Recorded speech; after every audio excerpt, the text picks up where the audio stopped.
Hey, hello everyone, good afternoon and welcome back to my mini vlog. তো স্নান টান করে রেডি হয়ে আমি কোথায় এসেছি? আমি এসেছি বাস স্ট্যান্ডে। আমার মা আর আমি যাব কোকরাঝাড়, আমার দিদি বাড়ি। তো এই বাসের জন্য আমরা দাঁড়িয়ে আছি। এখানে বাস আসতে অনেক লেট হয়, কারণ এটা মেন বাস স্ট্যান্ড না, এখান থেকেও বাস যায়, কিন্তু এটা আমাদের বাড়ির সামনে পড়ার জন্য আমরা এখানে থেকেই কোনো জায়গায় গেলে এখান থেকেই যাই। তো দাঁড়িয়ে আছি। তো 1 ঘন্টা পর কোনো বাস আসেনি, তারপর 1 ঘন্টা পর বাস আসলো।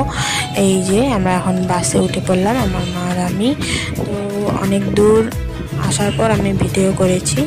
তো ওখান থেকে আমার দিদি বাড়ি 2.5-3 ঘন্টা লাগে বাসে। ট্রেনে বেশি লাগে, ট্রেনে যাইনি কারণ প্রচুর ঠান্ডা, আমার সকালে উঠতে ইচ্ছা করে না। 6টার দিকে ট্রেন যায়, তার জন্য আমরা বাসে যাচ্ছি। তো এই দেখো, আমি তোমাদের সাথে কিছু ভিউ শেয়ার করলাম। তো সকালে একটু ভাত খেয়ে এসেছি, মা আর আমি খেতে চাইনি, মেয়েকে খাইয়ে দিয়েছে আমাকে।